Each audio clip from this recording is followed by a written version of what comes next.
Hello friends, welcome to study Nox 19। आज हम पढ़ेंगे हिस्ट्री के बेसिक्स। जैसा कि सभी को दिक्कत होती है कि हम कहाँ से अपना जो है हिस्ट्री की स्टडी स्टार्ट करें, कैसे समझें, क्या हमें एक रोड मैप चाहिए होगा कि हम उस पॉइंट्स को कवर कर पाएँ, उस पूरे चैप्टर को कवर कर पाएँ। तो आज मैं आपके लिए लाई हूँ एक रोड मैप। तो हम सबसे पहले देखते हैं कि हिस्ट्री में दो टाइप्स की हिस्ट्री होती हैं, एक तो वर्ल्ड हिस्ट्री होती है और एक इंडियन हिस्ट्री होती है। तो हम वर्ल्ड हिस्ट्री की ज़्यादा बात नहीं करते हैं, इसमें हम सिर्फ इंडियन हिस्ट्री की बात करेंगे। वर्ल्ड तो उतना आता भी नहीं है, इंडियन हिस्ट्री से ही ज़्यादा आता है, तो इंडियन हिस्ट्री को ही हमें ज़्यादा पढ़ने की ज़रूरत है। तो सबसे पहले हम देखते हैं कि इंडियन हिस्ट्री तीन टाइप्स की है, एंशिएंट, मेडाइवल या मेडिवल और मॉडर्न हिस्ट्री। एंशिएंट इंडिया में जब हम देखते हैं, एंशिएंट हिस्ट्री की जब हम बात करते हैं तो इसमें हम देखते हैं प्री हिस्टोरिक एजेस को, जिसमें हम देखते हैं स्टोन एज था, कैल्कोलिथिक और मेगालिथिक, नियोलिथिक एजेस थे। ये सारे जो अलग अलग टाइम पीरियड पे डिवाइडेड थे। जैसा कि स्टोन एज था तो सारी स्टोन की चीज़ें थी, फिर कैल्कोलिथिक आया, मेगालिथिक आया, नियोलिथिक आया, जिसमें ब्रॉन्ज और कॉपर और ये सारी चीज़ें जो मेटल्स थी ये आते गए थे और लोग इसे यूज़ में लाते जा रहे थे, और ऐसे ही हमारा डेवलपमेंट स्टार्ट हुआ। फिर हम बात करते हैं इंडस वैली सिविलाइजेशन या हड़प्पन सिविलाइजेशन की, जो 2500 BCE से लेकर 1500 BCE तक का इसका पीरियड था। फिर हम देखेंगे कि वैदिक एज था, और इसके आगे हम पढ़ेंगे महाजनपद थे, जैनिज़्म और बुद्धिज़्म का राइज हुआ। फिर मौर्यन एम्पायर आया, जिसमें चंद्रगुप्त और अशोका जैसे लीडर्स को हम पढ़ते हैं। फिर एक पोस्ट मौर्यन पीरियड आया, जो इंडो ग्रीक्स, कुशानाज और सातवाहन्स का था। फिर गुप्ता एम्पायर आया, मौर्यन पीरियड, जब मौर्यन एम्पायर जब एंड पर आया तो गुप्ता एम्पायर स्टार्ट हुआ, जिसे हम बोलते हैं गोल्डन एज ऑफ इंडिया, क्योंकि इस एज में थोड़ी शांति थी।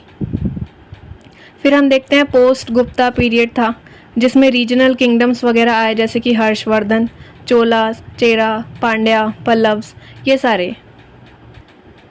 नेक्स्ट हम बात करते हैं मेडिवल इंडिया की, यानी मिडिएवल हिस्ट्री, जो कि था, जिसका टाइमलाइन था 1200 से लेकर 1707 CE तक।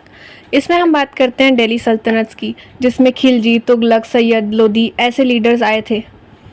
रीजनल किंगडम्स की जब हम बात करें तो विजयनगर बहुत बड़ा एक इसका अलग से चैप्टर है, विजयनगर का। फिर बहमनी के बारे में हम पढ़ते हैं, राजपूत्स के बारे में हम पढ़ते हैं। देन आए मुग़ल एम्पायर, जिसमें हम बाबर जैसे लीडर्स, अकबर, औरंगज़ेब, ये सब हम पढ़ते हैं। फिर कुछ टाइम पीरियड ऐसा देखा गया जिसमें भक्ति बहुत ज़्यादा बढ़ रही थी ऑल ओवर इंडिया, सूफी मूवमेंट्स बढ़ रहे थे, जिसमें अब वर्शिपिंग स्टार्ट हो गई थी शिव की, विष्णु की। फिर हम देखते हैं कि मुग़ल एम्पायर का डिक्लाइन हुआ और मराठास और सिख्स जो हैं अब राइज हो रहे थे, हर जगह अपना अपना एम्पायर बनाने में लगे थे सब। देन हम बात करते हैं मॉडर्न इंडिया की या मॉडर्न हिस्ट्री की। जब हम बात करते हैं तो हम इंडिपेंडेंस पर इसमें मेन फोकस रखते हैं कि कैसे ब्रिटिशर्स आए, फिर गांधी मूवमेंट हुआ जिससे हमें फ्रीडम मिली।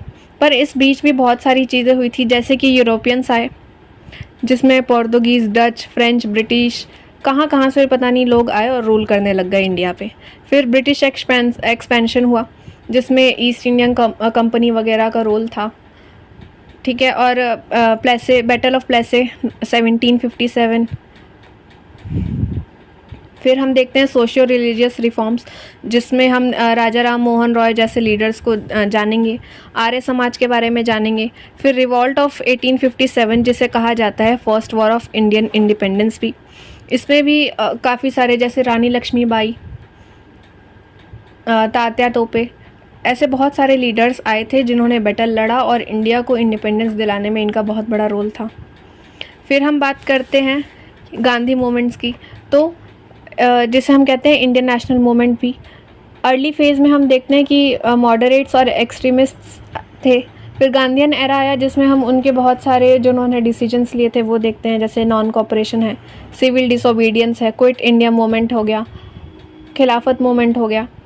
फिर और हम देखते हैं लास्ट में कि इंडिपेंडेंस कैसे आया, पार्टीशन कैसे हुआ, और एक डेट कैसे निकली इंडिपेंडेंस की, जो आज हम सेलिब्रेट करते हैं, हर साल सेलिब्रेट करते हैं 15 अगस्त को। So thank you and that's it for today.